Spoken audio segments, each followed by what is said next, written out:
बूढ़ी माँ की आखिरी इच्छा। एक बार एक बूढ़ी माँ को उसके बेटे ने एक वृद्ध आश्रम में ले जाकर छोड़ा। इस माँ का ये वही इकलौता बेटा था जिसके लिए इस माँ ने जीवन भर संघर्ष किया। इस बेटे के लिए वे सब कुछ किया जो एक माँ को करना चाहिए या माँ कर सकती है, और आज भी अपने बेटे को किसी भी तरह की परेशानी ना हो इसलिए आश्रम में रहने के लिए भी तैयार हो गई।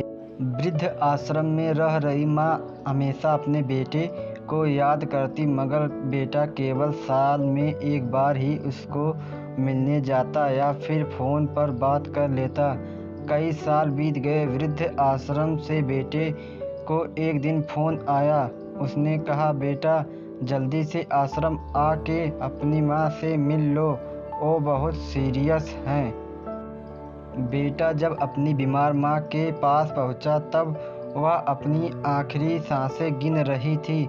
बेटे ने अपनी माँ से उसकी आखिरी इच्छा पूछते हुए कहा, माँ मैं तुम्हारे लिए क्या कर सकता हूँ, बताओ। माँ ने कहा, बेटा इस आश्रम में गर्मी और मच्छर बहुत ज़्यादा हैं, यहाँ पर कुछ पंखे लगवा देना। फ्रिज ना होने की वजह से यहाँ पर हम बूढ़ों को कई बार भूखे पेट ही सोना पड़ता है, क्योंकि किसी का दिया हुआ खाना खराब होने से नहीं बचा पाते।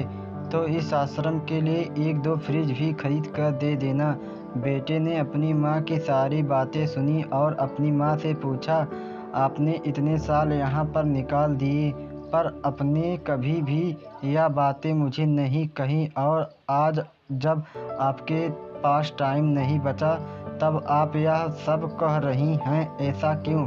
माँ ने बेटे को जवाब देते हुए कहा, बेटा मैंने गर्मी, भूख और पीड़ा सहन कर ली है। मुझे पता है जब तेरे बच्चे तुम्हें यहाँ पर छोड़कर जाएंगे तब तू यह सब सहन नहीं कर पाएगा, इसलिए तेरी सुविधा के लिए मैं तुम्हें यहाँ सब कुछ लगाने के लिए कह रही हूँ।